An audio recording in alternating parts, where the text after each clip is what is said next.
I'm joined by Joseph Kechichian from Beirut. He's a Middle East analyst and the author of several books, including Power and Succession in Arab Monarchies. Thank you very much for speaking to us, Joseph, once again. Let's start with what's happened in the last hour. We've heard from the opposition Syrian National Council, which has called for an urgent meeting of the UN Security Council. Do you think that with these reports of a new massacre emerging, this will prompt the Security Council to take tougher action on Syria? Probably not. Unfortunately, these kinds of declarations have been made before, and the Syrian National Council has repeatedly requested the international community to actually put its act together and do something that is make sure that the killings at least stop, even if the political solution might take a while. Unfortunately, no one seems to pay attention to what the Syrian National Council is requesting, and the killings are continuing. And we've heard the SNC blame Russia for the ongoing violence. And this is not just the SNC. We've even heard the United States calling on Russia to do more, to change its stance. But can all the blame really be laid on Russia?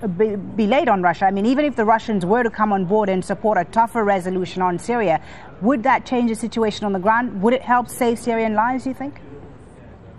It's not a question of putting blame on Russia, but clearly Moscow does detain the veto power at the Security Council. A number of times the international community has tried to push through the Security Council appropriate resolutions, presumably under Chapter 7, which would authorize the use of force, even though no one has really volunteered to intervene militarily in Syria to put an end to the stop. And of course, Moscow has repeatedly exercised the no vote and vetoed a couple of resolutions. Therefore, it's not a question of blaming Russia, but the question that must be asked really is are Syrian lives so cheap for the Russians that nothing needs to be done about it? Well, Kofi Annan, as you know, is heading to Moscow in the next few days to try and convince Russia to change its stance. I mean, how can they be convinced? What more can be said to the Russians to drop their support to Bashar al-Assad?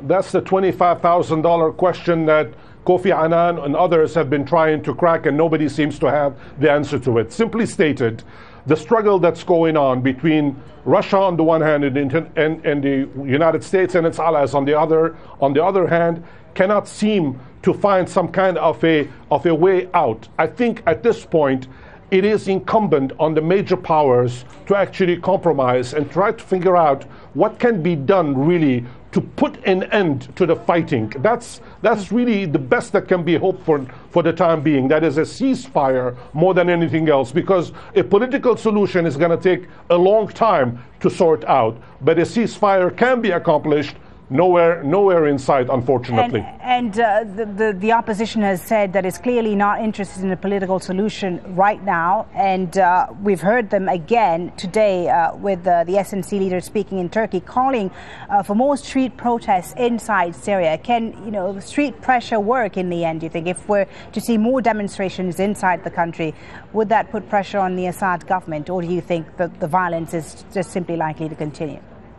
It will not, unfortunately. The weakness of the Syrian National Council has been, today as in the past, the fact that it is not united. The Syrian National Council, the opposition if you would like, has had a series of blunders, disagreements amongst the head of the Syrian National Council, and a variety of individuals trying to jockey for power. And the opposition that is within the country is also divided, some siding with the regime and others against it. I think that the opposition's Achilles heel is really to address this tremendous opportunity that exists in front of them. How are they going to deal with the Damascus regime? They haven't figured that one out yet. Okay, thank you very much for your perspective, Joseph Kechichian, joining us live from Beirut.